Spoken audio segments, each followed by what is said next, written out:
Playing video games. It's one of the best pastime activities. You can explore worlds beyond your reality. You can challenge yourself with difficult bosses. You can connect to the community and use it as a social space.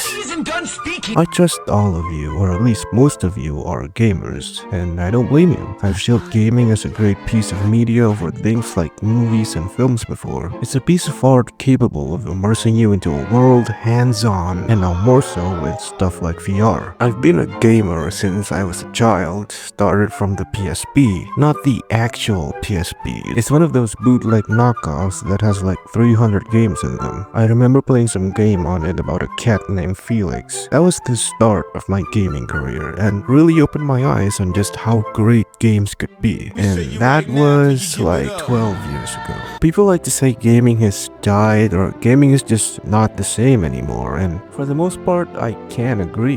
We all grew up. The same charm we found as a child wouldn't be found by us now have to worry about more things than just games. It's ironic how as a kid we would yearn to be an adult so that we can do adult stuff like drive cars and be able to eat cake whenever you want and however many you want. But when you do become an adult, you instead want to be a kid again, so that you can just go home from school and do nothing but play video games until your body collapses into dust. You don't have to worry about no taxes, no car insurance, and nothing's worse than being reminded of how broke you are every day while munching on some toast sandwich.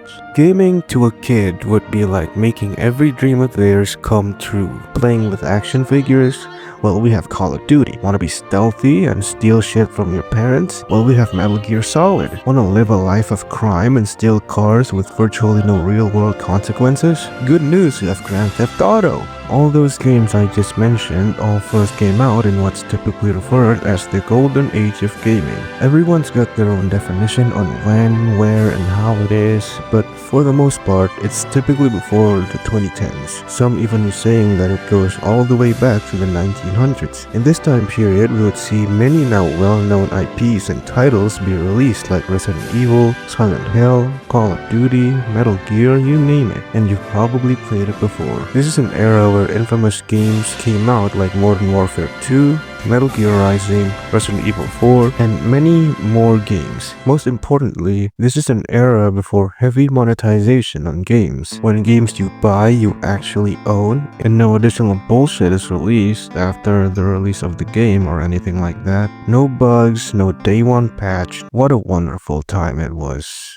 15 years ago, and now we see present day. To say the golden age of gaming has passed is an understatement. Nowadays, it's almost every day we see some ex-AAA company trying to release a live service only for it to flop, because that's what happens when 36 live service games release in a year's time. Games now practically costing like $70, even up to $100 and more. What's amazing is that you don't even own the game. The developer can just take away your game at any time, and I am looking at you, Ubisoft, a generational titan, to fall off like this, thinking you'll bounce back with Assassin's Creed Shadows. That game is already done because Ghost of Yotei, Skull and Bones, I mean, that game is shit in and of itself, but add insult to injury because we have Pirate Yakuza to beat that shit deeper than 6 feet underground.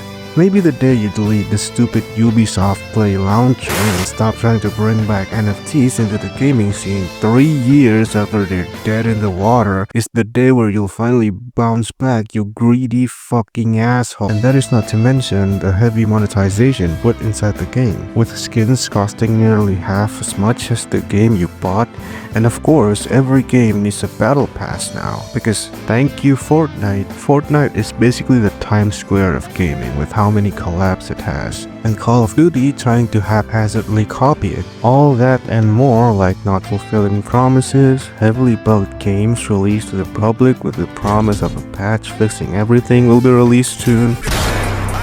Games that are so blatantly made by people who hasn't played or seen video games before is cash grabs, only to be the laughing stock of gaming, or optimization on new games requiring you to buy the new line of GPUs every goddamn year. But to say that gaming is bleak or dead you'd be wrong. It's no doubt gaming isn't what it used to be, and many problems are plaguing the scenes like I've mentioned before. All that soul versus soulless bullshit you see on YouTube comparing remakes. But to say gaming is at an all-time low is a bit over-exaggerated to me. All the examples I've said before are all faults of a small fraction of the gaming scene, the AAA scene. While they are big names and usually get center stage, they are not everything gaming has to offer. To say gaming is bleak just because there are greedy bastards at the top of the chain is just sheer over-exaggeration. And if you know they are greedy bastards, then why are you still buying the fucking games? Call of Duty still ranks top of sales every goddamn year, and every fucking year I can see nothing but endless shitting on the game. You knew the game is already gonna be shit, and you still fucking buy it. What the fuck? I think focusing only on titles like Call of Duty is the main reason why so many people are going doomer mode on the scope of gaming. Maybe, for once, not play the game. There are a lot of good games out there, some notorious and some deserving more love. You've all heard of Helldivers, and that was critically acclaimed for a damn good reason. Resident Evil 4, Elden Ring.